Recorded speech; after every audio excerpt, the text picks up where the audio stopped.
Generally, in the past, prior to about 18 months ago, when we were in need of, let's say, caregivers with weekend availability, live-in availability, overnight availability, we would turn to our caregivers currently on a roster and say, do you have any family members, friends, coworkers who are professional caregivers who are interested in picking up more hours? And usually those caregivers would start with us part-time, and then ultimately they'd end up working with us full-time, which is wonderful. This last year and a half has been a little bit different for every provider. So we've been leaning on a little bit more Indeed, other traditional hiring sites. But that's why when I say we're not really having trouble attracting caregivers, we're very fortunate in that sense. I guess in our Philadelphia market, there are a lot of caregivers that are looking for opportunities.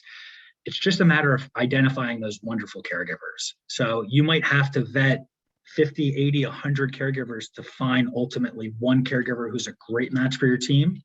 But we've recently hired a human resources supervisor and another member of our human resources team, which we always had part-time HR roles in our organization.